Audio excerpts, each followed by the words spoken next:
Hello there, this is Rebecca at Spoonfed no more. I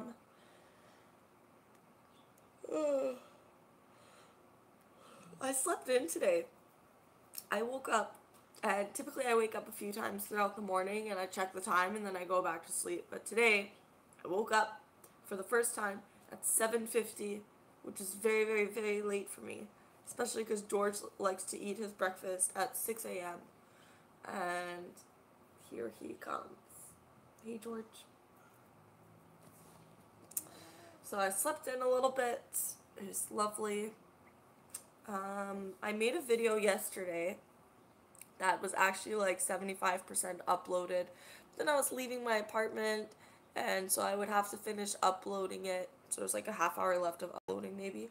I would have to finish uploading it with my mobile data rather than my Wi-Fi.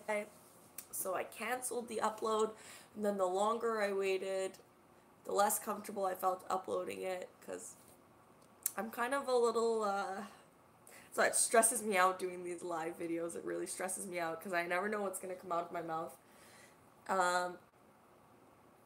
Yeah, so the video that I made was about suicide.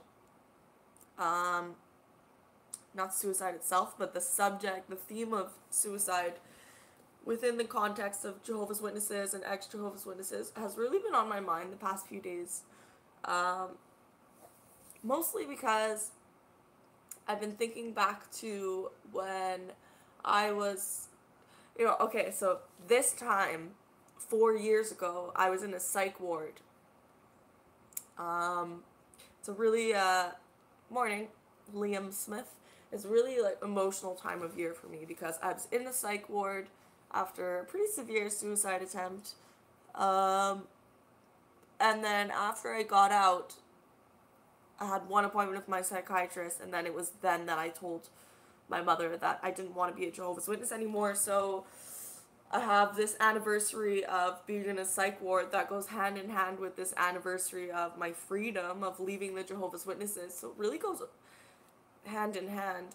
I just said hand in hand, didn't I? Anyway, I haven't had any coffee yet. It's been too hot. Give me a second here.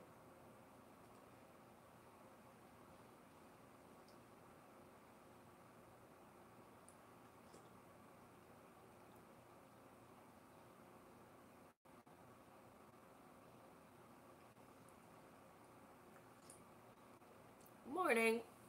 Watchtower education. I don't know if you guys can hear my voice is all like, I don't know, pitchy and scratchy. It's because I haven't had coffee yet. Good morning, good morning, good morning, good morning, good morning, good morning, good morning. Lovely to see you guys. So yeah, the anniversary of my stay in the psych ward after my last suicide attempt. Thankfully, it wasn't my first suicide attempt, but it's my last one so far. It's pretty much the same time as my anniversary for, when I left the Jehovah's Witnesses. So, since we're pretty much at that time right now, I've been thinking about, why I was so suicidal when I was a Jehovah's Witness. And there's some points that just bother me so much. Sorry, I'm a little distracted here. I really found it to be the most logical solution, suicide. Because if Armageddon's coming any day and, I'm pretty much expected to be perfect now. Pause on that. Yeah, I'm definitely going to London. The only way I wouldn't go to London is if I'm such a bad procrastinator that I don't renew my passport. But I still have a few months, and I'm going to renew my passport. I'm going to renew my passport. I'm going to renew my passport. But other than that, I'll definitely be going to London. I want to go for both weekends. I've never been to Europe, so I figured I might as well make it a big trip and start at the first weekend and stay the whole week and then punch it out with the second weekend at the end. I think that would be incredible.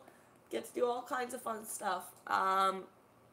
Yeah, so I just need to renew my passport and then buy the tickets. But other than that, when my brain decides it's gonna do something, I'm definitely gonna do something. Yeah, I'm so excited to meet all the British ex-Jehovah's Witnesses. There's gonna be, I don't know, I had so much fun meeting a bunch of ex-Jehovah's Witnesses when I went to Warwick that I can't imagine that, like, I'm sure it'll be much bigger. Maybe not. Maybe it'll be a total flop, but it seems to be like it'll be much bigger, but we'll see. Yeah, so I definitely plan on going. For sure.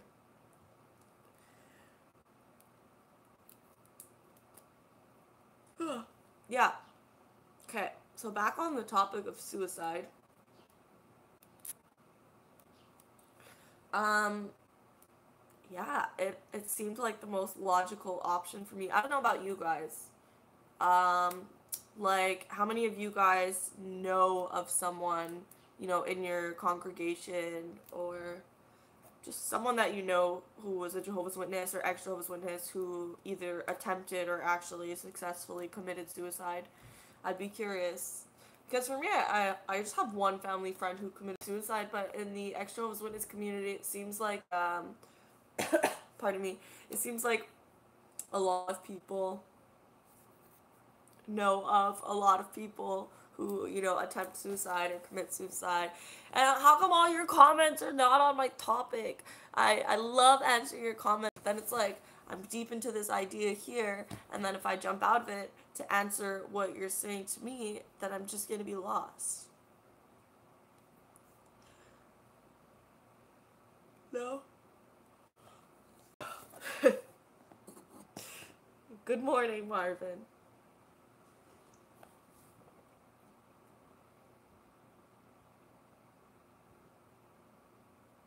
I think maybe I'll just post the video that I actually filmed yesterday about suicide because I really covered all the topics I wanted to cover, and now I'm feeling like if I don't post that, I still need to talk about it. But I don't think this is the right forum to talk about it because people just want to talk about coffee in the morning.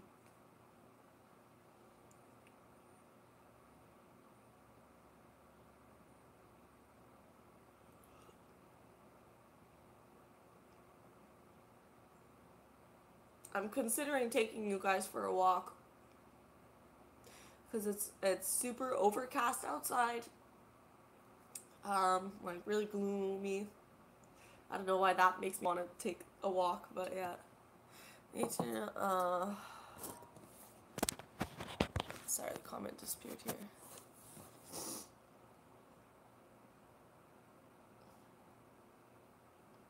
18 years old. Good morning, Maggie.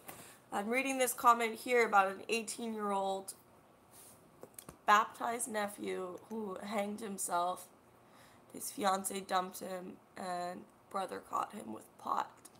Yeah, that sounds like a really desperate situation for any Jehovah's Witness.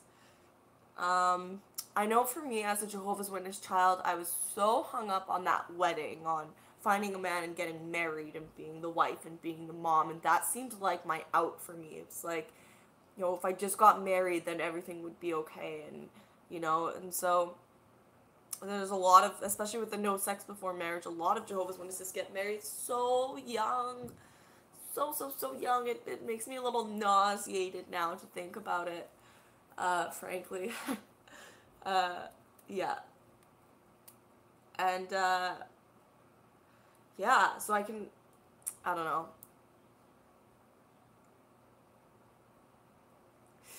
Yeah, exactly. I think it's like that for a lot of people, Maggie, where the marriage is the out. You grow up thinking it's gonna be your out, and then it ends up being the thing that, like, kills you or, gets you out of the organization or what have you. Um, just, I don't know. He overdosed on heroin and he was 16. Was he a Jehovah's Witness doing heroin? You answered yes before I finished saying my question. That was a little freaky. Uh, an unbaptized witness. Got you. Yeah, that too. Like, I don't blame these young Jehovah's Witnesses for doing drugs. I was not doing heroin, but I was definitely doing drugs when I was. Sorry, I'm trying so hard to finish these thoughts, but then I really get distracted by these comments here. Yeah, young Jehovah's Witnesses, of course they're gonna do drugs. It's such a pressurized situation to be in, and it's I don't know how you're supposed to deal with that. After being disfellowshipped 3 times, I can honestly say the fear is worse than the reality.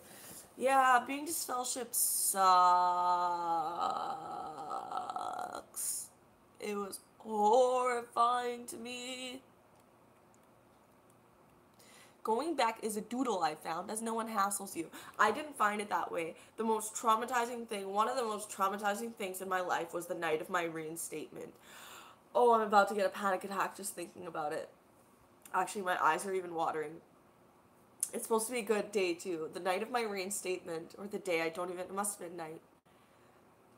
After, a year of being, sorry, I didn't think I'd get that reaction just thinking about the day I've been reinstated. That's kind of crazy, actually. It's supposed to, really be a happy day. But after a year of being invisible, so I would go to meetings because I wanted to be reinstated, and I still believed everything, and I felt horrible. But you gotta go in after it starts and leave before it finishes, and no one will look at you. You're a freaking ghost. And I would sit beside my mom, and she wouldn't even look at me. And these are the people who have known you since you're a baby. You're only friends and family. You're not allowed to have friends and family who aren't witnesses. They won't look at you. So I would sit there and I would get panic attacks, anxiety attacks. I'd have to walk out sobbing. Add more embarrassment to that, Super embarrassing. I'd often have to leave early. After 3 months of that, I stopped going. It broke me down. But I couldn't go to the meetings because the anxiety is too high. Anyway, in order to get reinstated, I only went to the meetings for a month, I think. So a year, 3 months of me going to meetings consistently, having all these panic attacks, and then a few months of me not going to meetings. And then after a year, since I got disfellowshipped, for the last month or so, I went back to meetings, and I begged the elders to let me back in. I was destroyed. I was a shell of a person. I was destroyed. Being at those freaking meetings, I would spend so much time. Anyway, when I was reinstated, I remember the moment everyone looked at me and being actually looked at and not looked through for the first time in 1 year. I was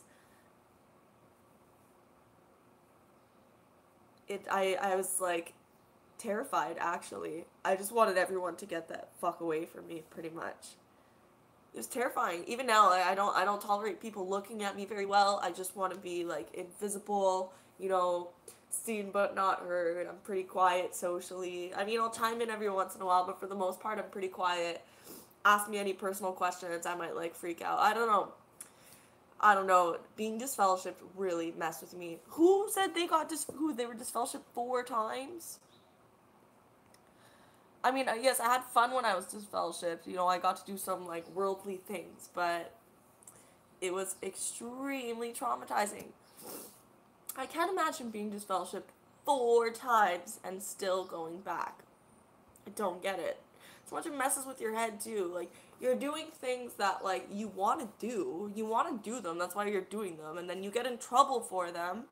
And I must admit, judicial committees are so vastly different. It's quite unbelievable. Oops, sorry. My judicial committee was very loving and very peaceful. The elders who dealt with me, they knew me since I was born, and they were super loving with me. And I mean, I thought I deserved everything they were dishing out to me, and so, yeah. They were extremely loving. Can't say anything bad about them.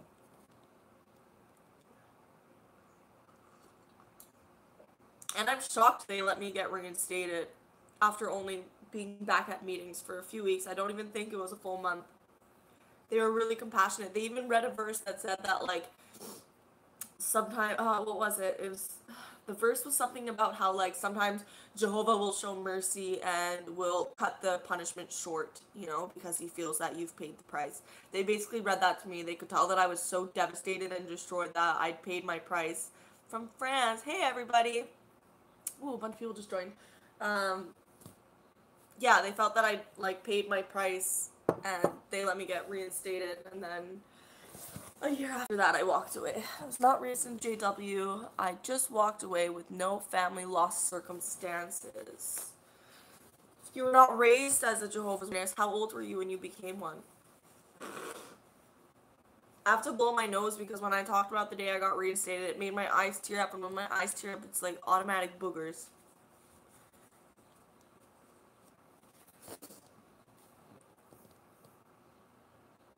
From Portugal. Cool. That's why I love doing these live feeds, is the back and forth with you guys. You were 28 when you joined the Jehovah's Witnesses. So, Marvin, did anything crazy happen in your life before you joined them? Did you, like, get kicked out of school, or, have trouble with your family, or, have someone really close to you die?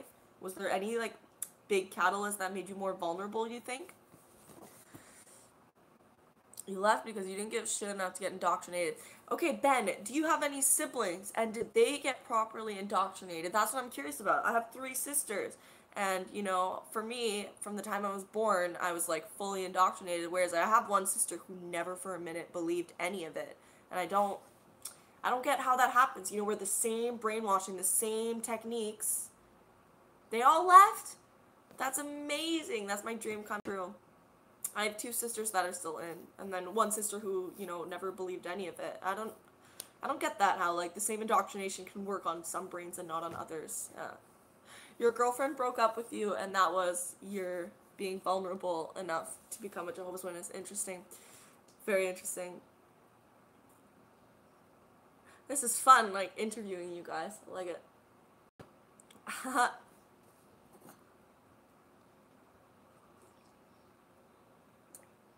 It's interesting because there's so many patterns to be recognized, and, like, I don't know, as an active Jehovah's Witness, you're just super blind to those patterns. I don't know.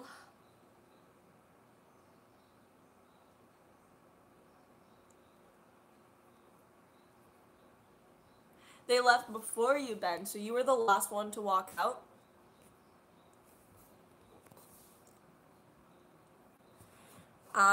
You just stayed for your mom, even though you never believed any. Did you ever believe it, or you never believed any of it?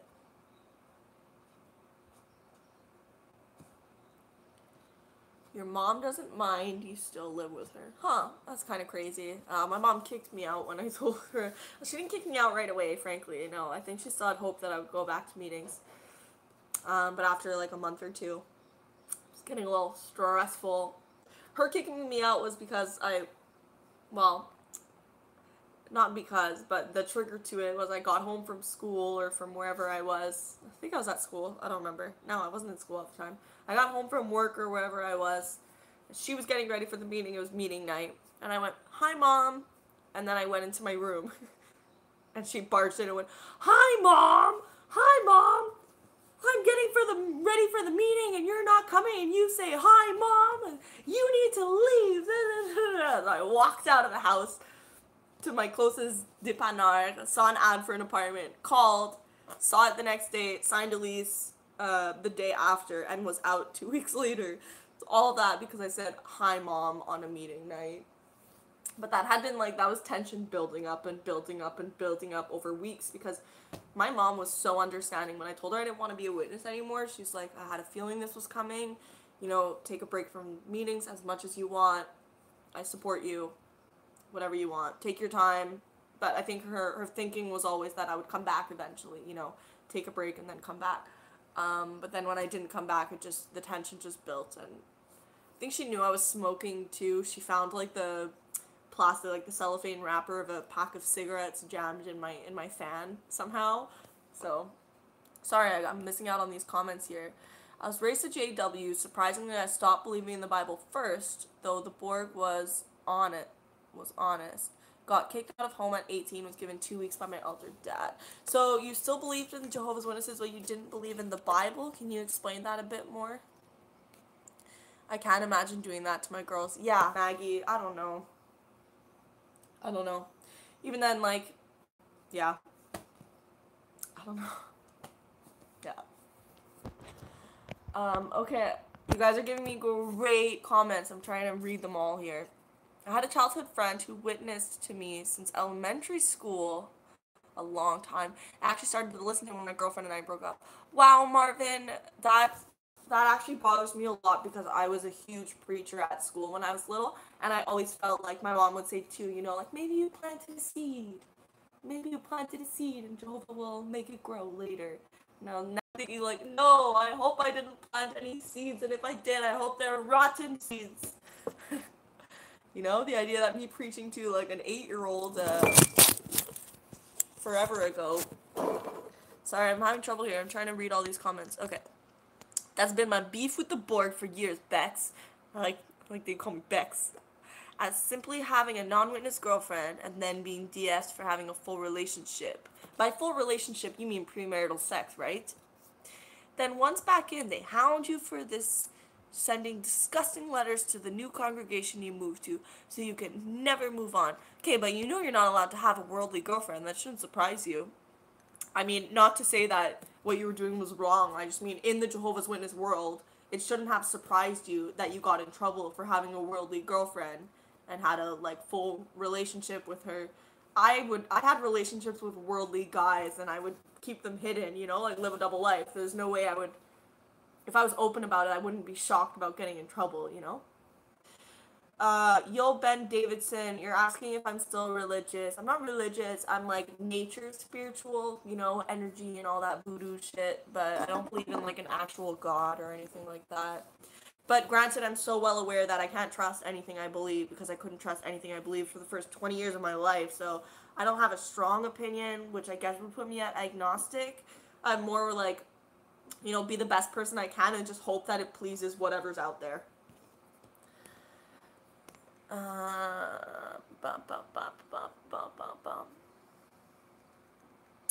San Diego protest. That's exciting. I love how active the Jehovah's Witness community is right now. It's so, like, vibrant. You guys are a good crew. I reported them to the ICO and went down to the human rights path when I accused them of a disgusting contravention of Article 3. Is that an English word, contravention? Because I only know it as a French word. Contravention. Yeah, I understand every house has rules. You went down the human rights path because they were sending letters to your new congregation about the fact that you had a worldly girlfriend. I'm trying to get your story here. And what came about of that, Liam Smith? Were you able to get that problem resolved?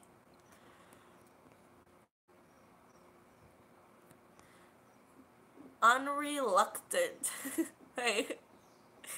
Yeah, Zeb is pretty awesome, I have to say. And I'm allergic to all religions too.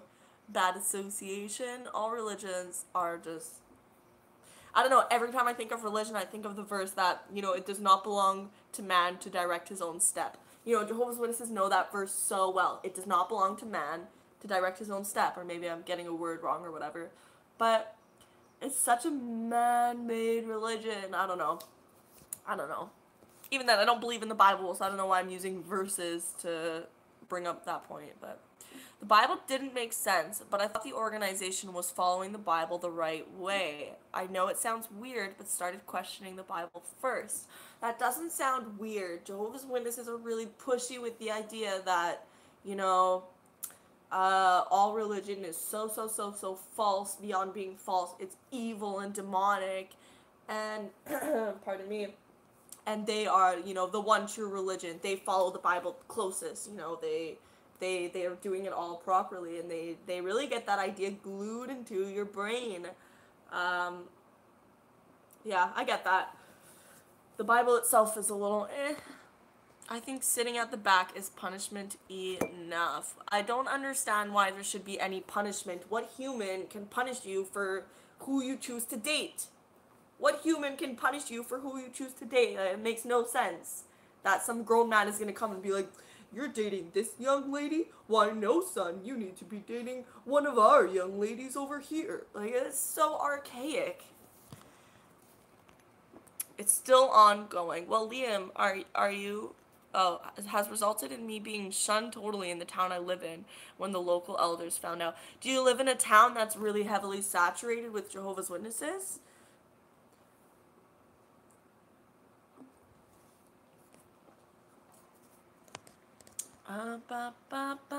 Stacy, you also started to doubt the Bible first. I find that really interesting. Yo, John Skywalker, you just asked if I'm an atheist now. I think I pretty much just answered that question a few minutes ago. I'm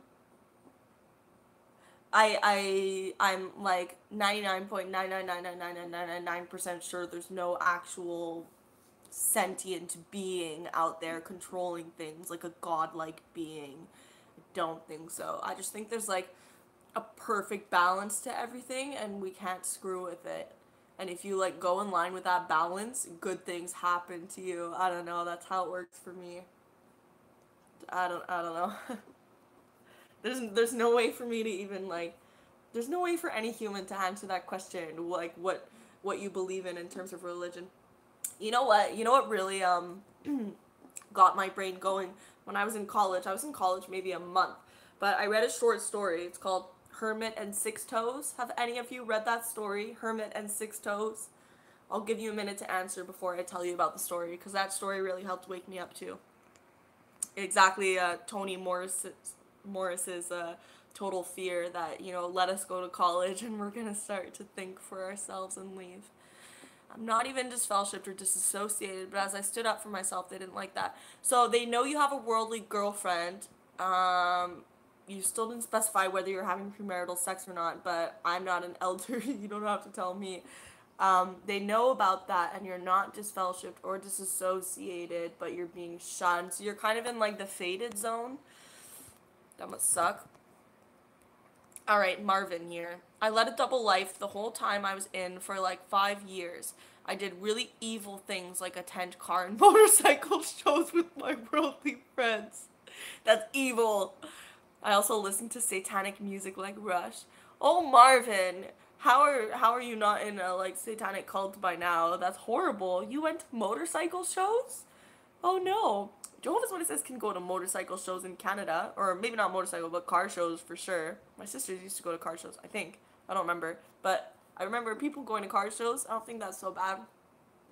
So you led a double life the whole time, and did you leave in the end, or you got disfellowshipped?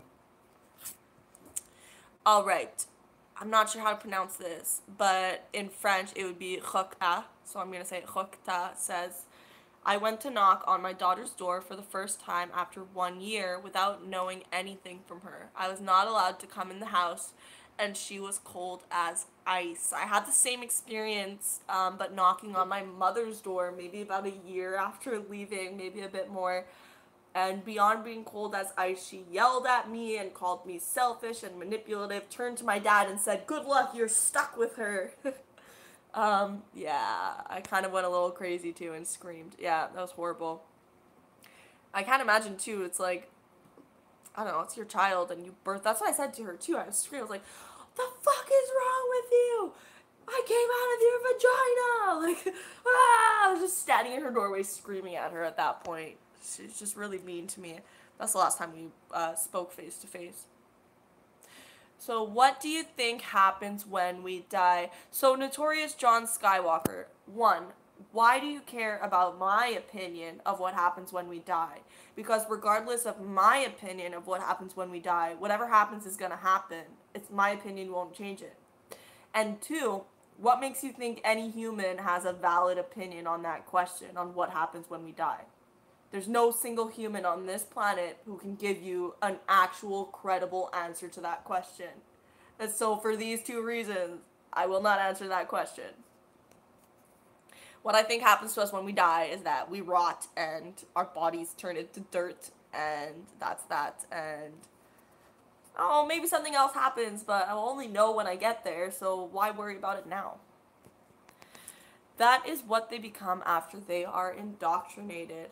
Yeah, it's so sad, you know? So sad. Jehovah first, then family. You know? Do something like, I don't know, like dude over here who all he did was decide to date some girl who's not a Jehovah's Witness, and then everyone shuns him. Like, that's that's part of the thing too, is Jehovah's Witnesses are very well aware of, you have these things that you have the urge to do, or maybe you've been secretly doing, maybe you have a double life, maybe you don't, maybe you really want to do these things, but you know that either if you do them or if you get caught doing them, you're gonna get shunned. So these are all part of the reasons too that a lot of young Jehovah's Witnesses, or even older Jehovah's Witnesses, commit suicide, because you feel so trapped. You know exactly what to expect from your loved ones, friends, family after, it gets found out, whatever you end up doing. So you have to either hide the things that you want to do, not do the things you want to do, which makes you miserable, or, get caught doing the things you want to do and face losing everyone you love.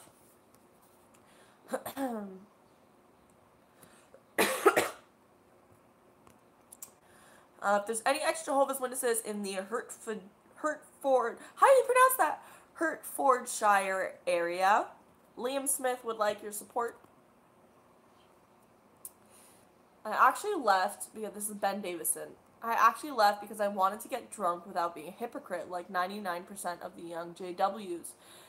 Them having their own groups of friends within the religion made me sick, really. Oh, the young Jehovah's Witnesses are weird. They're really cliquey. Really, really, really cliquey. And really secretive. Like, each group, they have stuff that, like, they'll all do, but they won't tell on each other for. Like, I remember for us, they would have, like, a party, and then everyone would sleep in the same house. So, like, co-ed sleeping, but no one would say anything, so no one would get in trouble. Or, like, I don't know, just little things like that. Or, underage drinking, stuff like that. For some of, from my point, it was secretly smoking weed. We were a group of kids. We were 1, 2, 3, like 5 of us who were secretly smoking weed for like a year. That was part of the reason why I got disfellowship. I feel like space is so vast, it's almost infinite, where anything could be possible somewhere. Pretty sure science says that space is infinite, but I don't know about that. Yeah. Yeah, it is so vast. That feeling of, like, infinity, it gives you enough room to be whoever the heck you want to be. It's fantastic. Alright, Dominican truckers. That's the main reason I got kicked out of home, was dating a worldly girl. The girl's mom even came to talk to my dad because she couldn't believe we weren't allowed to date. Kind of embarrassing. Yeah, there's one time I was in grade 9, maybe grade 10. I was walking outside with my boyfriend holding hands after school, and my mom happened to drive by, and she pulls over, and she starts yelling at the guy and going, "She's not allowed to date!" I'm making my mom sound crazy. She's not that crazy. She's an amazing woman. These are just random, like, JW crazy stories, Yeah, it was pretty funny. It must have been a bit embarrassing for you. Hello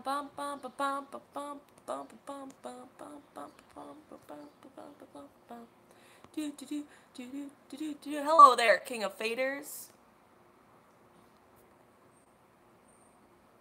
Stacy says, I recommend an album called Anno Demoni by Antonius Rex if you want to start with satanic music.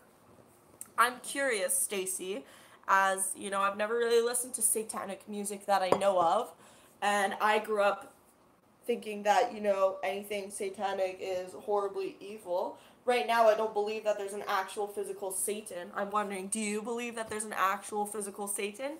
And, what's the point of listening to satanic music? I don't really get it. Marvin, I had a serious issue with the notion of my mom and dad dying in Armageddon when they are way nicer than most people in my congregation. Yeah, that too. I have one parent who's a witness and one parent who's not, an unbelieving mate, as you will.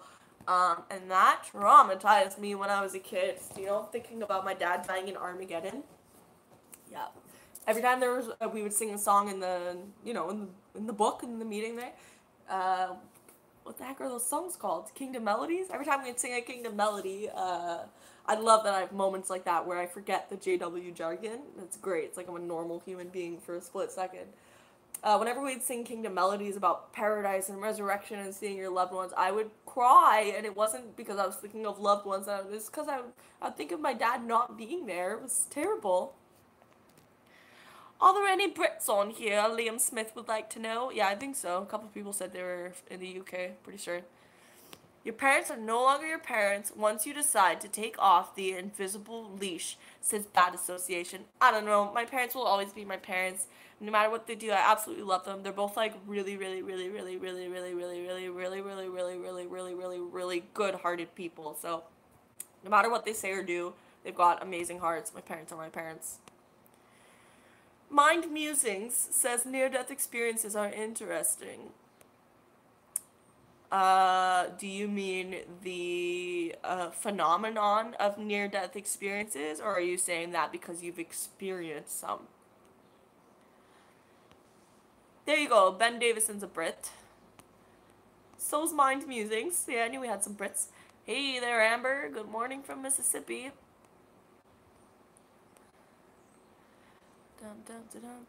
Alright, Stacy is going to answer my question about satanic music, I think. When my ex died, I started receiving messages from her when I was asleep. She said that it is not them who are dead.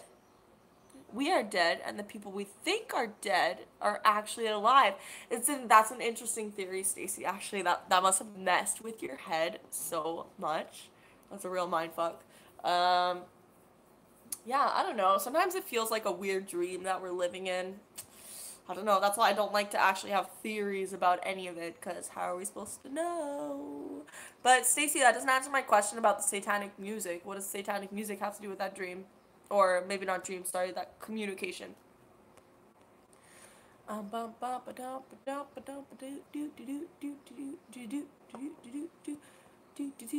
you guys are all saying hi to each other. It's really cute. Alright, why I'm not convinced says, you and the other apostates on YouTube are a lifeline for all of us who can't leave the org yet, especially on a Sunday morning. Thanks, I was forced into baptism, so if I left, I'd lose my family now. Why I'm not convinced. Okay, oh, so many questions. 1, you're still an active Jehovah's Witness? 2, are you going to a meeting today? 3, how old were you when you got baptized?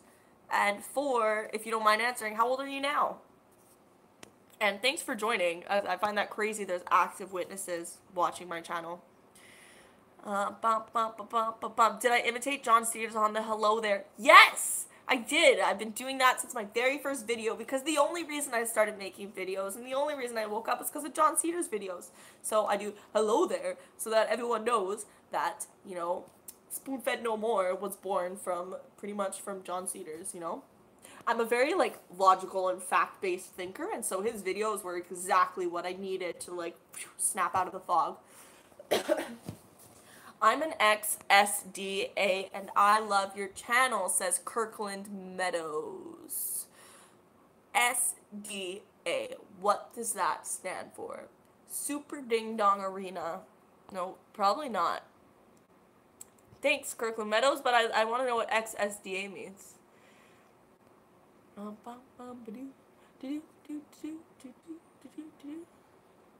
Okay, here's my answer for satanic music. Pardon me. The point of listening to satanic music is to liberate yourself from the Watchtower mind control. I'm not sure if I believe in Satan, or if I do, Jehovah is more evil than he or she is. No kidding. I meant more okay, thank you for answering my question. I meant more why do people listen to satanic music in general? Was it to worship Satan? I know Satanism is more about being selfish in a sense, And how would satanic music liberate me from Watchtower mind control? But frankly, I feel as though I'm already pretty liberated from Watchtower mind control at this point. Otherwise, I don't think I'd be as happy as I am right now. Liam Smith is off to get new spectacles. Thanks, Liam. Thanks for chatting. This is an interesting one. Mind musings, the phenomenon of near-death experiences. Yeah, I find the phenomenon of near-death experiences pretty interesting too. Not sure how much, I don't know how credible any of it is, but so be it. Jehovah is totally evil. If you count up all the killings he did in the Bible, he killed more people than Satan. Guys, I'm reading it in a goofy voice, but I'm not making fun of you. It's just really fun to read it that way. That's why I'm not convinced. Yeah, he did kill more people than Satan in the Bible. It's kind of wild, actually. The Unreluctant says, we are all in the matrix. Swallow the red or blue pill. Which one's spoon-fed? I choose ignorance. I don't know. Maybe that's from being raised as a witness, but I'll often choose ignorance over, like, making big decisions like that. Like, even when it comes to politics and stuff, I don't want to know anything about it. Head in the sand, complete ignorance. I don't want to make a choice. I don't want to have to, like, I don't want to have to choose. I don't know. Complete, like, ignorance. Yeah.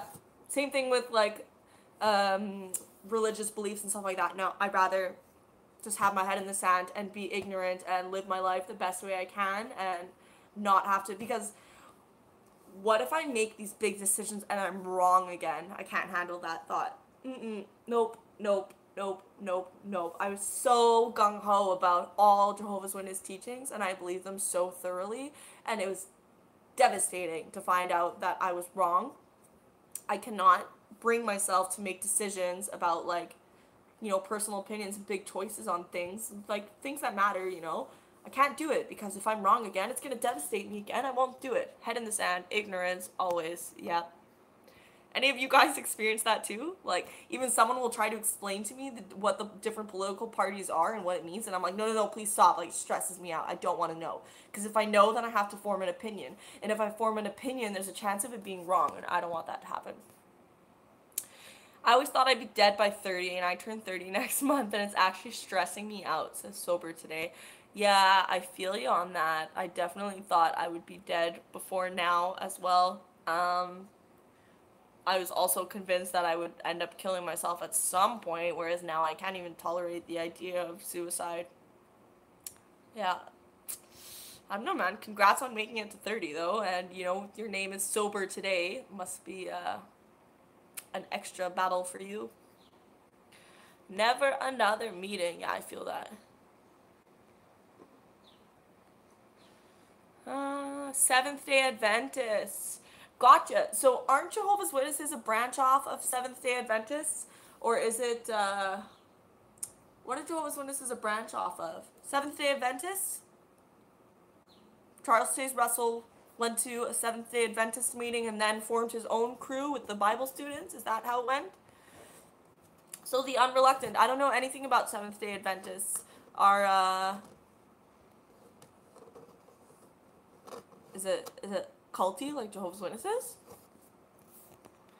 Real Cedars also say hello viewers. Yeah, okay, but Real Cedars wasn't saying hello viewers when I first watched his videos a few years ago. All of his videos were always started with hello there. I can promise you that.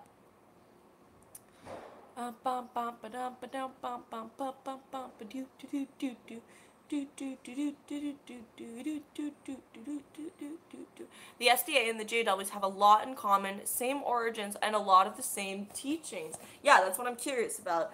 Are they, like, as strict with the rules too? Do they have, like, you know, do they decide what you say and do and think?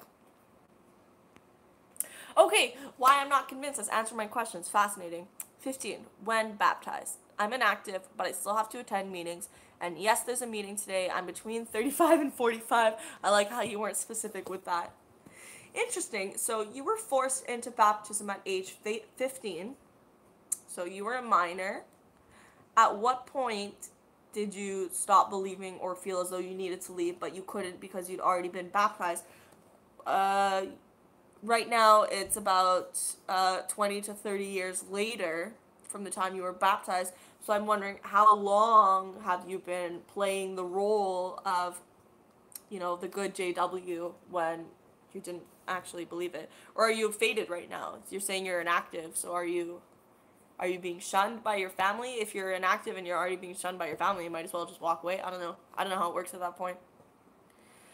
I made a video about the SDA and JW comparisons. Oh, I'd be interested to watch that. I watched so many videos when I first started to wake up that I'm kind of burnt out on YouTube videos. Like, I realize I keep making them, but I can't really keep up with all the new videos like I used to. It just wears me down at this point. I'm kind of at the point where I want to, like, move on. I don't want to just always be filling my head with this stuff. But at the same time, I want to keep my thumb on where Jehovah's Witnesses are at right now, because I want to be knowledgeable on the subject so I can, like, inform people. I don't know. Alright, Amber Miller says, we've been chatting up Jehovah's Witnesses on a Facebook page called Loyal Followers of Jehovah's Witnesses. It's been getting interesting in there. Amber, you post really awesome stuff on Facebook, and so I don't doubt it. You put some funny stuff in there sometimes, so I'm sure you're having some good debates. G Money says, I heard that Yahweh is a false god. Watchtower says he was as Lucifer. Well, I don't trust what Watchtower says, and I don't trust what any other religion says, and I don't trust what the Bible says, so I sure as heck don't trust what G Money says. And really, I don't really care about any of this religion stuff. No offense, G Money. Is it true that SDAs believe Sunday worshippers will attack Saturday worshippers, and that's the start of Armageddon? That's a fascinating question. Is that true? King of Faders and I would like to know.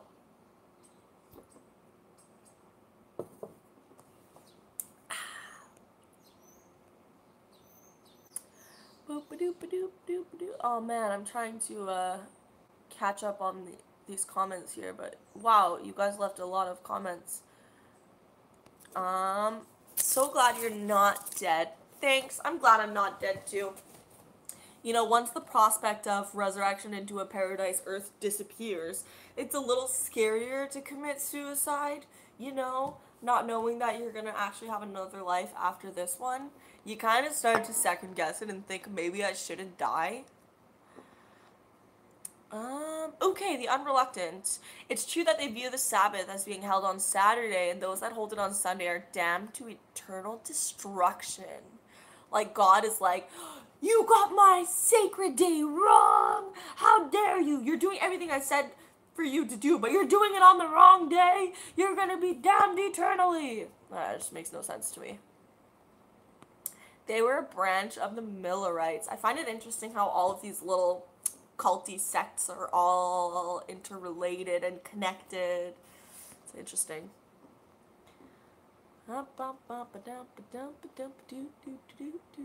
Second Adventist, huh? The Millerites are a branch of the SDA. Seventh Day was a woman who got hit in the head with a stone and started talking to God. Oh, I'm getting a little confused here. Claire says, the JWs must be really convinced that the end is near because of the peace that is being made in the Korean Peninsula. Claire, you're not the first one to make that point, and I often think about that, the cry of peace and security. If it ever happens, I might shit my pants a little bit. I think you guys might too. If there's actually, imagine if, all the countries on their newspapers, it was all peace and security, if it was worldwide, that everyone announced peace and security. I just got goosebumps thinking about it. You guys would shit your pants. I would too.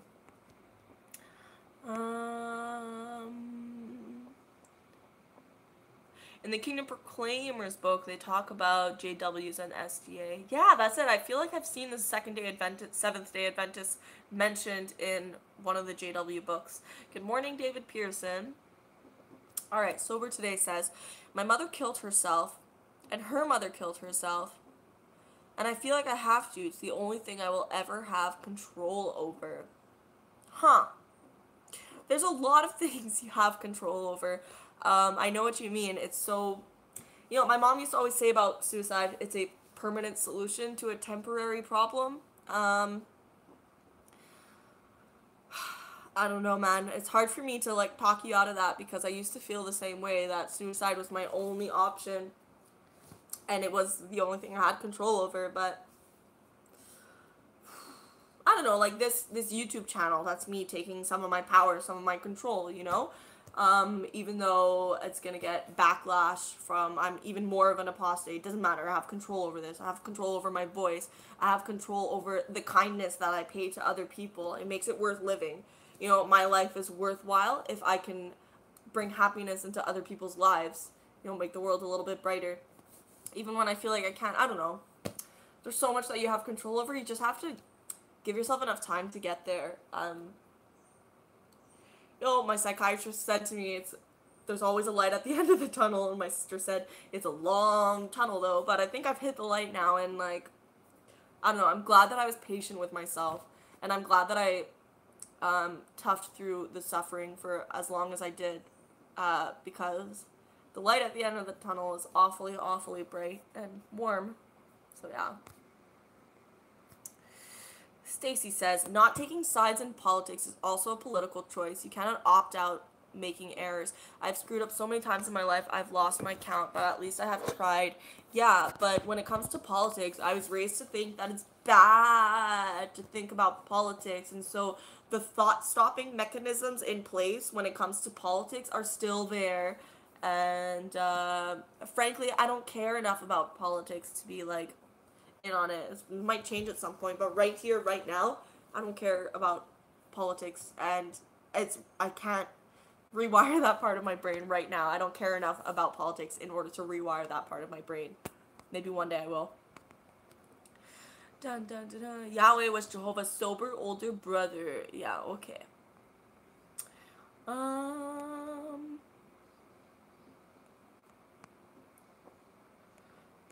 I like that. BA Watchtower Education says, sober today. I'm going to be 50 this November. It's not too bad being this age. Hang on. Buying Christmas gifts for grandchildren is fun. Yeah, there's lots of stuff to look forward to. I'm not convinced. Why I'm not convinced is family doesn't know I'm inactive. I was questioning the Bible even before I was baptized. I'd rather not publicly explain why I had to get baptized in case there's someone listening who might ID me by it. If someone could ID you by the reason why you were baptized, then it must have been a pretty interesting situation. You don't have to explain why, but when you say you were forced into baptism, were you actually forced into baptism? Oh, I feel so honored that I have someone active, Jehovah's Witness, watching this right now. Amazing. That association says freedom of religion allowed cults to thrive in the USA. Yeah, it's all about the money. Ben Davison says, can you imagine if JWs are correct? Well, I don't know. I've had that thought often when I first left and first started to wake up. It's like, what if they're right? What if they're right? What if they're right? I don't have it anymore. There's too much, like, counter-proof against them. I don't know. There's too much stuff that is so clearly, obviously wrong. And, like, would God's true religion allow all the child's sexual abuse to go on? Just think about that pure fact. No. Aaron White, my Uncle Aaron, I can't get Saturdays off work. I'm fucked. I spelled that wrong on purpose. Okay, Uncle Aaron. I don't understand why you're talking about getting Saturdays off work. Oh, because we're talking about Saturday being the Sabbath? Nice. Nice. Alright, David Pearson says, if Jehovah's Witnesses are against worldly things, why do they use pagan names like the days of the week and months of the year? David Pearson, ask a Jehovah's Witness, because I'm not one of them. The Unreluctant. Yeah, why I'm not convinced. I agree with this. Takes guts what you're doing. Stay strong, girl or guy. I got a feeling why I'm not convinced is a guy. Is it a guy or girl? Doesn't matter. Just know that there's a whole community out here to help you when you need it. Yes, it does take a lot of guts to do what you're doing.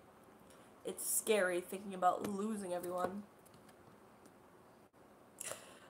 Oh, Amber, you have active Jehovah's Witnesses actually talking about the stuff going on in Korea and that it's the end. That's pretty funny. That's pretty funny, actually.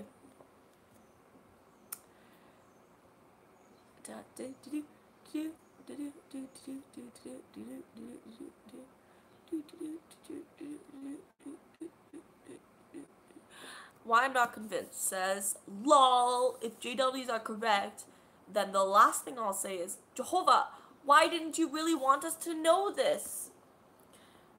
I'm not sure I understand them. I think my last thing would just be like a great big fuck you. I don't know. It's like, okay, so think about it.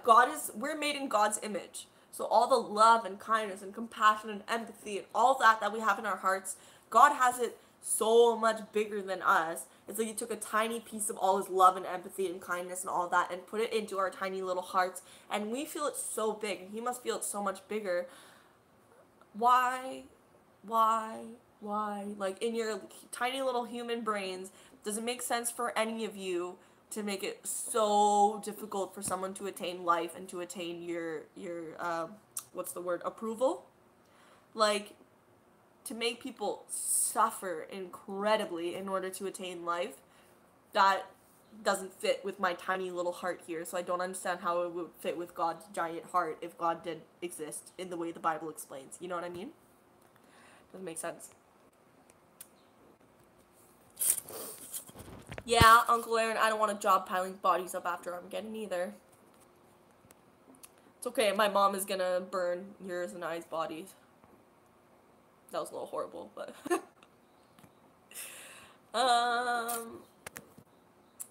Going to meetings, not believing, was the worst experience of my life. I literally wanted to die. King of Faders, how long did you go to meetings while not believing the teachings? Why do people do this? It's just because of loved ones? That's crazy to me. You're going to attend these religious sermons twice a week, 3 times a week, I don't know how long, how many times, and you don't believe in the stuff, and it's just so that you don't lose your brother or your mom or your dad. Like, it doesn't make any sense to me. Wild.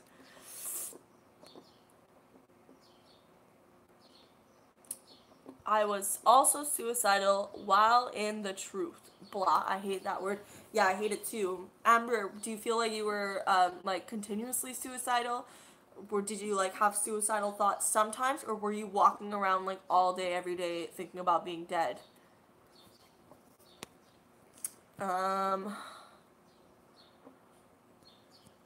Sometimes I use my phone to read JW facts during the meeting. Helps me stay sane. That's probably the best thing I've ever read in my whole life. Incredible. Wow. I don't know how you do it. I was disassociated for a whole year before I could trust the Jehovah's Witness community because I was so terrified of apostates. So for an active witness to be listening to us, that's wild. I don't know. That's crazy to me.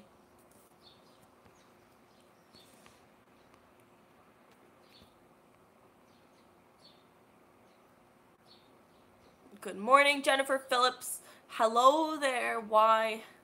See ya, Ben Davison. Why I'm not convinced. Okay, so we're talking about his baptism here, or her baptism here at age 15. Forced is the best word for why I was baptized, because I didn't want to do it. But I would have gotten in serious trouble if I refused. So making me think maybe you're an elder's kid, but you said you didn't want to talk about the reason you got baptized, so I will leave it at that. Thanks for answering my question. If you want Saturdays off, become a Seventh-day Adventist. Want Fridays off, become a Pastafarian. What's a Pastafarian? I don't think I want to know. Hey, George.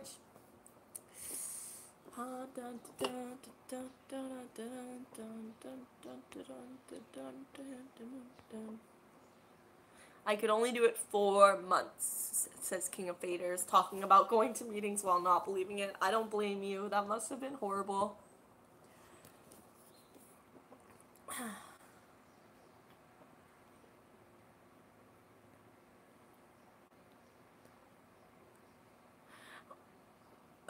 Pardon me. Stacy says, I know one prostrate that was a ministerial servant and gave speeches from the platform, and he was an atheist. That's what I'm curious about now, like, hearing all the stories in the Jehovah's Witness community. I'm so curious about how many people in my Kingdom Hall were, like, awake but not awake, you know? I don't know. I was very suicidal as a JW. I was always very miserable, says Jennifer Phillips. Yeah, I'm getting the feeling it's like that for a lot of Jehovah's Witnesses. I just wish there was a way to actually, quantify it. Yeah, because I get the feeling there's so many Jehovah's Witnesses walking around just thinking about being dead. Which you can't really blame them being in a doomsday cult. Really, what G Money thinks, it's not what I think. It was printed in an old golden age. I hate Watchtower and don't believe a word they printed. If you're saying that to something I said, G Money, then I don't remember what I said. I'm kind of just spouting off stuff real quick to your comments here, so I hope I didn't offend you. I don't know. Walking around all this is Amber Miller. Walking around all day thinking that I should be dead because I felt like I was wicked. I felt like I was wicked because my Jehovah's Witness mother told me I was too independent. Yeah, I think that's the issue for a lot of Jehovah's Witnesses is the feeling of like inadequacy. You'll never live up to the expectations they set for you, and you know, I just find like when it's drilled into your brain that this is not the real life, why would you stay alive for this fake life that's making you miserable? You just want to die. You might as well die. At least you're going to wake up in paradise. Yeah. Why I'm not convinced is leaving. I hope if you go to the meeting today, you have a grand old time. Thanks for tuning in with us, Why I'm Not Convinced, and thanks for sharing your story. That was really interesting. Okay. Flying spaghetti monster. Gotcha. Mr. Bum says the Deval rocks. Did you know the Deval rocks?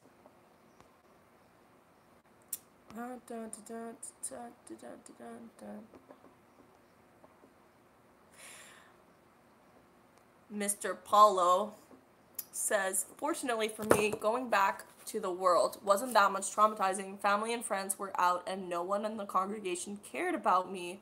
Not being baptized helped too. Yeah, I guess you're in a fortunate situation there. Yeah. Yeah. I'm pretty lucky then. I don't think it's like that for a lot of witnesses. I think for most witnesses, they have so much family and friends enmeshed in the organization that they can't quite pull themselves away. But yeah, you should be thankful that you had a good situation like that. Cypher34 says, went back to the hall after 20 years. The propaganda was stuck in my head for that long. Glad I did. I see it all for what it is. You and bloggers like you helped wake me up. Thanks. Interesting. Yeah, I can see that happening. I know Uncle Aaron White, if you're still on here, maybe you can tell people how long you were not a witness, but how long the indoctrination stayed in your brain. It can definitely stay in your brain for a long time. And yeah, if it weren't for, you know, the extra Jehovah's Witness community, the indoctrination would have stayed in my brain as well. So I feel you, buddy. What's next? Mind Musing says, I left the JWs because living it made me want to die, so I thought I might as well leave anyway. Mind Musings, that's the exact reason I left too. I believed every single bit of it, but it made me want to die. All day, every day, I just walked around thinking about being dead for years. It just made me want to die, and that was reason enough to leave. There was no way in my brain of logic that an organization that makes me want to die could be the true organization. Yeah. G Money, I gave you poop. Well, you're welcome, because it feels good to poop. Good afternoon, JW Suicides. Where are you that it's afternoon? Because here it is 9:30 a.m. Stacy says, when I was suicidal after divorce, Elder said that if I end up committing suicide, Jehovah will forgive me. How did you not commit suicide after a comment like that? Holy shit. If I had an elder, someone who I viewed as like, you know, one of God's mouthpieces in a way, if I had an elder tell me that Jehovah would forgive me if I killed myself, I would leave that conversation and walk in front of a car or whatever I had to do. I would kill myself right after that. Because you pretty much got approval from Jehovah to commit suicide. I don't even know. That elder deserves a middle finger. Yeah, no kidding. JW Suicides, good question. Did that elder help you to get medical help? You'd think that's what a leader would do. I was out for over 20 years before I found out the truth about the truth. Yeah. Wow. This is my Uncle Aaron here. He left at age 12. He left at age 12. Not even like a teenager yet. And he woke up mentally at age 39 4 years ago. 4 years ago, Uncle Aaron. I left 4 years ago. That's funny how our journey is kind of intertwined. So my Uncle Aaron and I never had much of a relationship growing up. I mean, I saw him at like family dinners every couple years maybe, or when he was in town, but even then, we never saw each other much. I think I just had you on Facebook maybe, but we didn't really talk. I didn't even know his kids, my cousins. Even then, I've only met your son once, right after he was first born, and it happened to be when you came to a convention in Montreal. And as for your daughter, these are my cousins. As for your daughter, I met her twice, I think. Once at my sister's wedding. So again, it wasn't planned. You just happened to be there for my sister's wedding. And once when you were staying with my aunt and my other cousins. So yeah, I don't even really know my cousins very well. But since, both of us kind of woke up around the same time, we've been able to kind of like reconnect in a bit. I still need to come visit you guys. I haven't seen you in person, Uncle Aaron, since both of us started talking again and I left the religion and we both woke up. So I gotta come visit you soon. I think that's gonna be a great reuniting of family. Jennifer Phillips says, I woke up when I was a teenager. I stayed in it until after I was in my 30s. That's horrible. I'm so glad I'm out of it. I faded. My family is still in it, and none talk to me. They're all about drama and gossip. Jehovah's Witnesses love their drama and gossip, and there's always talks on the platform. Don't listen to gossip. Don't gossip. Don't gossip. But they freaking love gossip. That's crazy to me that your brain was saying, I don't believe in this when you were a teenager, and like, what, a decade and a half later, you're still in it. That's wild. But I'm glad you're out now. It sucks that, you're faded, so you're not disfellowship, you're not disassociated, and they still won't talk to you. It's crazy. But you don't feel like you're missing out on much. Cool, I'm glad you added that. Stacy, where is it 4:30? Where are you? That's crazy. David Pearson says, I was completely... Uncle Aaron, you just dipped your paintbrush in your coffee. I've done that so many times. Dip my paintbrush in whatever I'm drinking. It's usually coffee too. That's amazing. Well, you're gonna have colorful coffee then. Okay. David Pearson says, I was completely doomed at being a JW, although my grandparents tried hard to convert me. I'm an Aspies, and even at age 10, I was asking horrible little questions. So are you saying that you have Asperger's? And if that's the case, I find that fascinating. I don't know if you know, but I work with children who have autism. I work in 3 different daycares right now, so I'll go like from daycare to daycare and do therapy with them.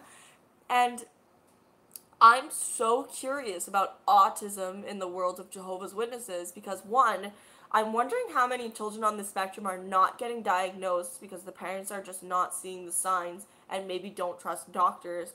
And so, they're having to be... Anyway, so that's one. How many Jehovah's Witness children on the autism spectrum are not being diagnosed properly? And two, how many children on the spectrum are being forced to sit quietly for hours at a time? That makes me sick to my stomach just thinking about it. I can't even. Nope. Like, I can't. There's one child that I work with who can sit still for up to 40 seconds at a time. So when I sit there observing the child and I take data, every 40 seconds I'm marking whether or not the child has, lost focus or not.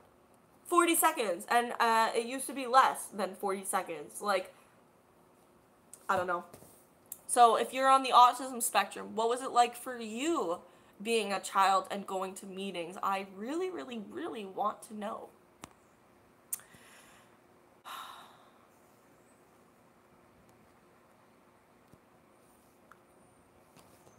It can kind of be the same kind of perfect standard rubbish with Christianity as well. With the concept of sin, I hate it sometimes because I feel I can't live my life. Well, I don't know what you're talking about. This person is question mark, because Jehovah's Witnesses consider themselves Christians, but it seems like you're not talking about Jehovah's Witnesses here. And Jehovah's Witnesses also have, sins and gross sins, but it seems like you're not talking about witnesses here, so I'm not too sure how to respond to that. I would say one of the favorite lines I have from a song is, "The way you feel about what you do is by who has watched you." The way you feel about what you do is by who has watched you. So if no one is watching you, what would you choose to do with your time and with your life and with your body? Whatever the answer to that is, go and do it. You were in town on Saturday? Uncle Aaron, I'm gonna cry. I should give you my actual phone number because my Facebook Messenger doesn't send me notifications at all, and I didn't see any message from you. I haven't seen Uncle Clay in years either. Oh, I really am. I'm holding back tears. That's so sad. With such irresponsible, cruel elders like Stacy's, no wonder there are suicides. Well, you guys have seen the elders training video on how to, where there's elders sitting in front of a woman who's telling them that she's suicidal, and they basically just tell her, pray more. I don't know, be more spiritual. They don't tell her to get medical help. So the elders are trained to respond in this way. I don't know if they're trained to say that Jehovah will forgive you, but, what do you mean you were involved in the other suicide? Amber says, I woke up partially at age 8 when my sister committed suicide. I saw the dark side of the organization when the elders were fighting over her funeral arrangements, but stayed so I could keep my family. Amber, that's awful. I'm so sorry you had to experience that. I don't really know what to say to that. Yeah. Was your sister... I don't know if you want to get into this, but just out of responding to your comment, if you want to get into it, do you want to talk about your sister's situation a little bit? Do you know, was it the kind of thing that it happened and your family never spoke of it again? It was like a taboo situation? Or, was it pretty clear to you? Were you able to ask questions about it when you grew up? Do you know what brought her to suicide? Was she an active witness? You were 8, so she couldn't have been much older than you. Was she a teenager? And please don't answer any of these questions if it's too upsetting to you. Just curious. You're in Finland, Stacy. Cool. Okay, Amber continues on, and had a hard time hiding my independent thinking, which my mom picked up on and tried hard to stifle. She would handcuff me to my bed and padlock the outside of my bedroom door. Well, if that's not child abuse, I don't know what is. Yeah, that's crazy. I find a lot of Jehovah's Witness parents get this desperate fear in them when the child starts talking about not wanting to be a witness. I don't know, they get a little cuckoo. They go like, because, you have to think about it, this person's been brainwashed too, and they're imagining their child not living in paradise. They have to live through eternity with their child being dead. Most parents really fear their child dying, but to think of your child not just dying, but dying for all eternity, for a Jehovah's Witness parent, that must be terrifying. Still, that doesn't excuse freaking handcuffing you to a bed and locking you in your room. I bet the children you work with love you. They do love me. I'm amazing. Jennifer says, the reason I stayed in it was to keep my family from shame. My aunt and uncle are at Bethel. My mother was very good at guilt and shaming. My brothers are elders too. Yeah, I feel that, Jennifer. There's a lot of shame in that way. Elders have to step down if their children get disfellowshipped or their children have problems. There's a lot of, what my family does reflects on me. I think that was a big problem with my mom too. I think she was really ashamed when I left, but I could be wrong. I'm getting to know you through YouTube. I think I like you. Well, you're my uncle. I hope you like me. Yeah, I think I like you too, Uncle Aaron. Plus, we're both artists. We should do a painting session together one day. My cult is bigger than your cult, former Seventh-day Adventist. Congratulations, you win a prize. Stacy says, I was a witness of pedophilia and reported it to the elders. The guilty brother became a ministerial servant when the CO visited. His victim killed himself. I don't know what to say to that. What to say to that? I don't. Jennifer says, the elders can be very cruel, cold, and insensitive. They've got no real training in mental care and aren't qualified to administer counsel on anyone, but yet they are given the wheel to drive. Yes, yes, yes, yes. They definitely lack in compassion sometimes, but I'll say it again. When I had my judicial committee, the elders were extremely kind and compassionate to me. I think the only issue was, when I explained my situation of my instance of premarital sex, and they told me it was my fault when, I had been raped. But other than that, I think that's just because they're men and closed-minded, and they go by like the strict rules of the organization. They're heavily brainwashed too, way more so than the average Jehovah's Witness. Think about all the elders meetings and the phone calls and the paperwork and all of that. These are all extra steps of brainwashing. So these men are a lot more brainwashed than the rest of us. Can't really blame them for being a little fucked in the head, Amber, yes, we were told never to talk about it. Yeah, I had the feeling that was that situation. My mom still doesn't talk about it. She was disfellowshipped for having sex with her fiance and then calling the wedding off when her fiance told her he spoke to his dead grandmother through the use of a medium. She was sorry for what she had done, but they disfellowshipped her anyway. She was forced to attend the meeting where they announced it from the stage. She ran out crying and no one followed her. Yeah, I went to the meeting where I was announced disfellowshipped as well. That was horrible. Don't everyone do it. I mean, don't ever do it, anyone. Okay, David Pearson's gonna answer my questions. The horror of having Aspies is being ahead of the script. It's often not an issue of not paying attention. It's just as often one's already so bored waiting for the teacher to catch up. David Pearson, I think that's a unique situation to you. I don't think it's like that for all people on the autism spectrum. I know you're talking about Asperger's, but Asperger's doesn't actually exist anymore. It's just labeled as autism 1, 2, or 3, and it's based on how much assistance you need, because they've noticed that there's a lot of stigma where people say autism rather than Asperger's, and they think that Asperger's is somehow better than autism, where it's just this form of autism where you need less support. And so for people on the autism spectrum, they say if you know one person with autism, you know one person with autism. It's different for everybody. So for you found you were ahead of the script. I totally get what you mean. A lot of people on the autism spectrum are brilliant. They're great at seeing patterns and making connections and bam, bam, bam, and seeing things that other people don't see. I personally believe that autism is the next step of human evolution. There's just something going on in the brain that, if you guys could have that in your brains, you would get it and you'd love it too. I absolutely love everything about autism. I hate that it's painful for some people on the spectrum, but when given the right tools, it's just such a beautiful, beautiful, beautiful way the brain works. It put me to crossroads, either to stay silent or speak about it. Yeah, Stacy, I feel that, especially when you're kind of trained to tell on your friends too. I know you're talking about child sexual abuse, which is a much bigger issue, but Jehovah's Witnesses are trained to tell on their friends. I was dating a guy who had told me that he slept with his high school girlfriend. This was when I was still in high school, He slept with his high school girlfriend. I told my sister about it, and then my sister was like, well, tell him. He needs to tell the elders, or I'm going to tell the elders. So then I had to tell him, and he was like, so then he told the elders, and he ended up getting in trouble for that. And guys, I seriously need to pee, so hold on 5 seconds, because I'm really fascinated by this conversation. Give me a minute.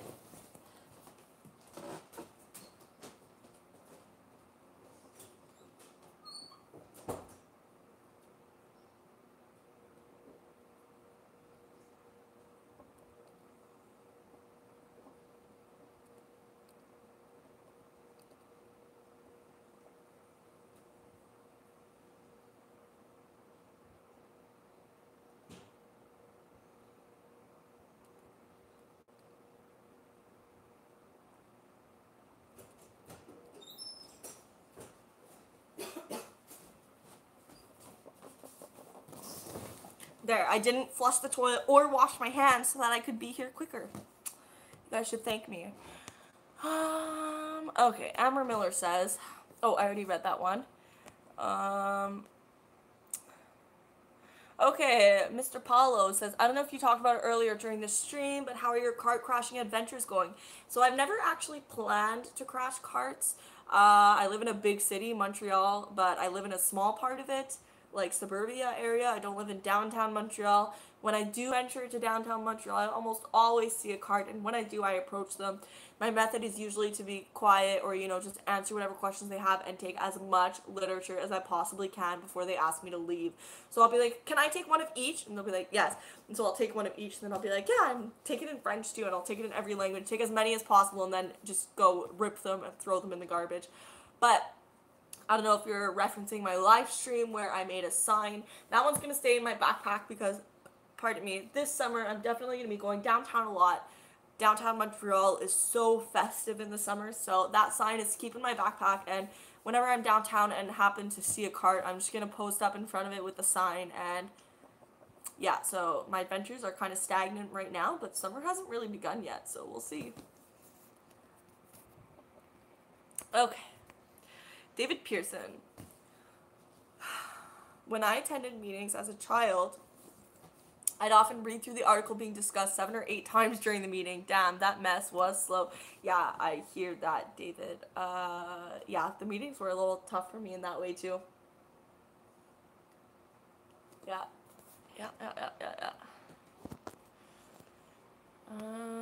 The Unreluctant says, listen, if I want my windows or carpets clean, I'm going to an elder. If I need mental assistance, I'm going to get professional help. Well, that was real snarky, but I get what you're saying. They're definitely not qualified to be offering assistance when it comes to mental illness. Alright, Amber says, then my mother forced her to go in field service. To care for my younger sister. Donna, my sister that, that killed herself, was older. She was 21. Gotcha. I think I missed a message here. Oh, your sister was the one who got disfellowshipped, not your mother. Your sister was disfellowshipped for breaking it off, for sleeping with her fiance and then breaking it off because he said he communicated with his dead grandmother via a medium, and then your mom forced her to go in field service with your younger sister, and that was the thing that pushed her over the edge. I know you said that you guys weren't allowed to talk about it, so maybe you don't have all the information on the circumstances. I'm just really curious. Especially age 21, that's a real, ripe age to be committing suicide. I don't know. You were way too shy to knock on the doors. No, not high-functioning autism. That term does not exist medically. It's just autism 1, autism 2, autism 3. Again, high-functioning and low-functioning autism brings about so much stigma. If a child or an adult is labeled as low-functioning autistic, how are they supposed to have the confidence to go about their lives? I don't know.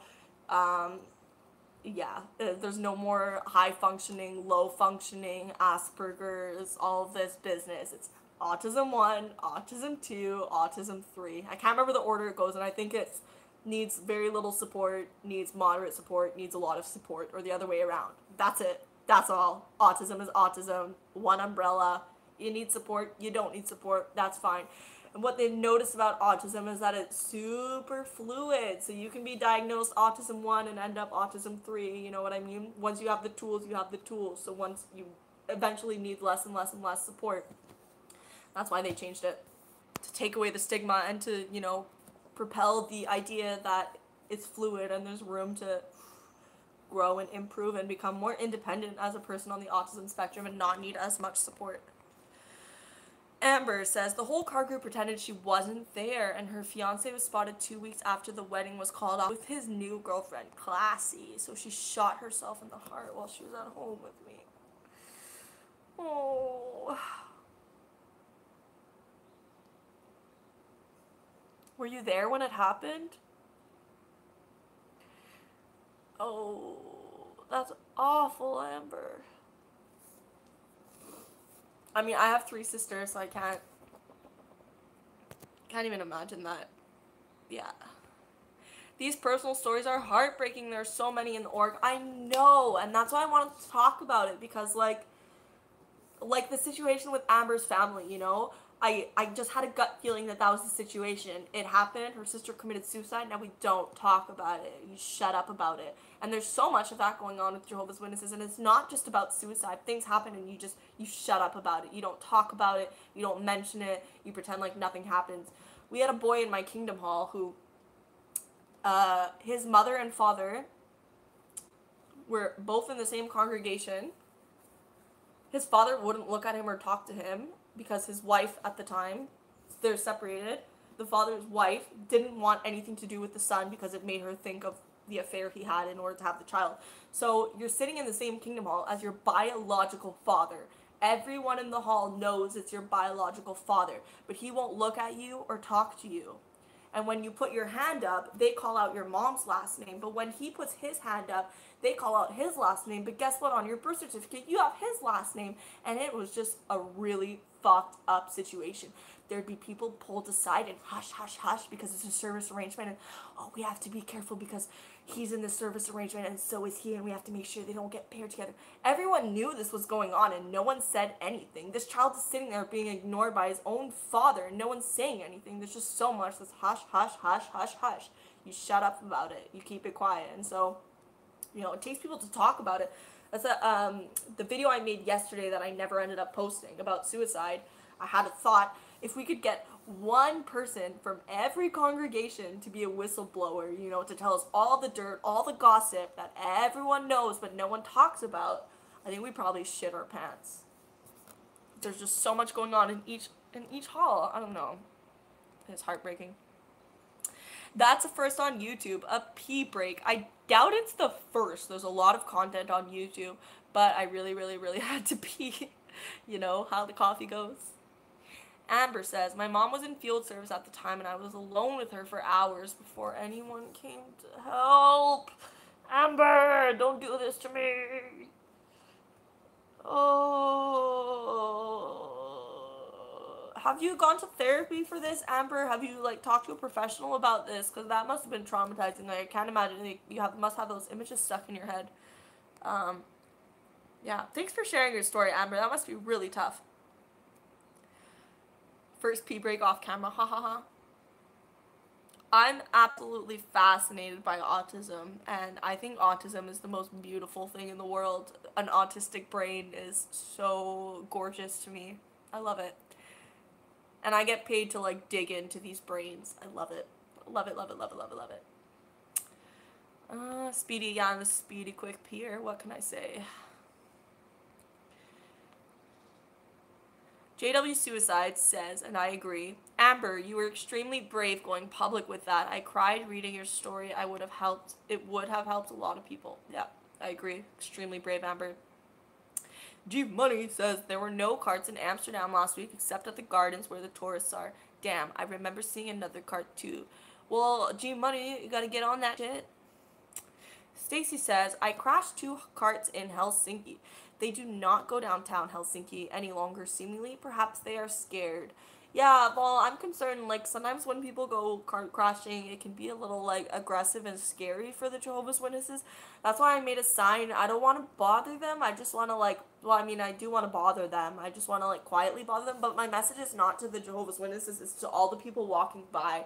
So if all the people walking by see me standing in front of the carts holding a sign talking about Jehovah's Witness policies protecting pedophiles, it's going to connect the two to in their brains, you know, the Jehovah's Witnesses and the pedophiles. There's going to be a brain connection there instantly. So I'm not there to bug the Jehovah's Witnesses at the carts. I'm there to put a message in the brains of all the passerby.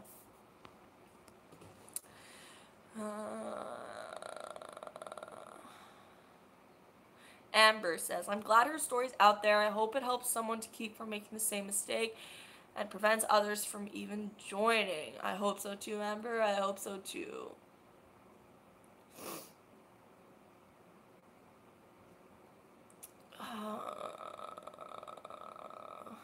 Ex-Seventh-day Adventists and ex-Mormons have a network where you can get therapy. Is there a network for JWs? We wanted to start up a network for ex-Jehovah's Witnesses. we actually called it Ex Jehovah's Witness Support Network. But we shut it down because none of us are licensed therapists, so it seemed a little inappropriate to be offering like therapeutic help, even though none of us are licensed therapists. But through that, I started the Facebook page, Ex Jehovah's Witnesses and Mental Health.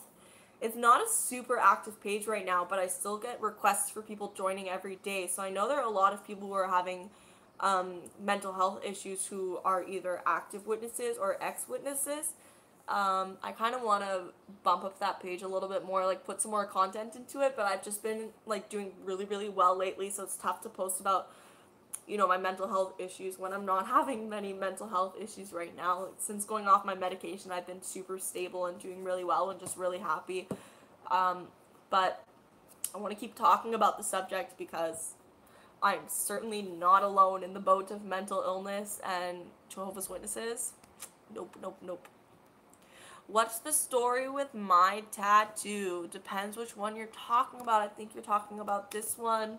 I don't know if you can see the letter. Oh, I can't twist my arm that way. Shoot. See? The letters for the truth about the truth. I got this one in New York. It's a telescope. I got it in New York because I missed my bus ride home after going to Warwick. So I was in downtown New York in Times Square alone for like 6 hours. So I figured I'd get a tattoo.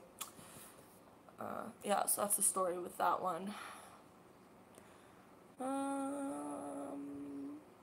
I've not seen a car anywhere in person. I've only seen on videos. Says Jennifer. Yeah, I think they target like really metropolitan areas. But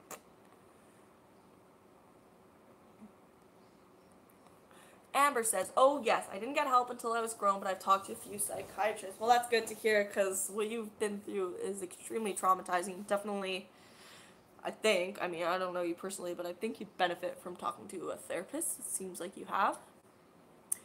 So is Asperger's no longer considered Asperger's, so is it now considered all under the same bracket? You got it. There's no such thing as Asperger's. It's just autism. I wonder if there's someone standing in the hallway who can hear me yelling like a one-sided conversation with no one answering me. Claire says, here in Sweden it is hard to cart crash because the Swedes are good at ignoring people. I take advantage to cart crash when there is an immigrant by the cart. Do you mean that you go up to the JW carts and the Jehovah's Witnesses themselves ignore you? I just find like the biggest benefit to cart crashing is taking literature. Just drain them of their money, pennies at a time. Yes, the truth about the truth tattoo. I saw you on the W5 thing the other day. Yeah, I don't know how I feel about the W5 thing. It was really exciting when it happened, but I had some people in my, like, real life approach me and be like, oh my god, what happened to you? I saw you on there. What's going on? And then I'm, like, at work, and I have parents of children that I work with bringing it up, and I'm like, ooh, yeah, didn't think this one through. But yeah. Oh, I'm all caught up on your comments now. My psychiatrist asked me how in the world I was still alive when he heard my whole story. He was in shock. Yeah, I hear that. I got, I don't know, I get looks of shock when I talk to therapists too. Yeah, but my story is nothing near what yours is, so I can't imagine. I don't know, I had one therapist, like, cry and look at me and just be like, what did she say? She said something like, something to the extent that she wouldn't be able to do it, or like, I don't remember what she said, but I just found it really hilarious that a therapist was saying that to me, like, wow, that's really tough, I don't know how you did that. So it's like, therapists must hear a lot of horror stories, and for them to be shocked by mine, it's like, ooh. I got 24 hours of tats after. I'm not sure what you mean, G-Money. What does that mean, 24 hours of tats? Do you have a tattoo that took 24 hours? Do you have 24 hours worth of explaining what your tattoos are? I don't know. Do you mean you have so many tattoo ideas that it would take 24 hours for them to all be tattooed on your body? That, I think, makes the most sense. Amber, it is amazing you're still here.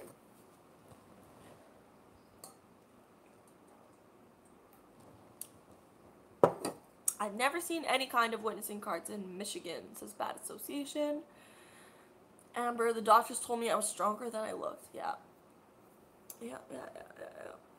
Okay, guys, I think I'm gonna cut this short. It's been over an hour and a half. And I want to get on with my Sunday morning. I've got some laundry to do. Ooh, and I took bacon out of the freezer last night because I have a baguette, like a true Frenchie. I've got a baguette here. And I'm going to do like a boat in my baguette with eggs and bacon and some other good stuff. Maybe some goat cheese. I think I'm going to go to the grocery store and get a tomato or two. Love tomatoes. Maybe some avocado. Yeah. Don't worry about joining late. Thanks for hanging out, guys. This was by far my favorite live feed yet. A really interesting topic, and it was only interesting because of all of your personal stories. So thanks for sharing them with me. Not a usual breakfast. No, my breakfasts are usually really sweet. But I have a baguette on my table I have to use, and I have eggs in my fridge that I have to use, and I took the bacon out of the freezer, so I have to use it. So it's gonna happen. Awesome. Have a great day, guys. This was a really, really, really, really, really great conversation. Thanks for sharing all of your super vulnerable parts with me. Love you all. It's Rebecca at Spoonfed. No more.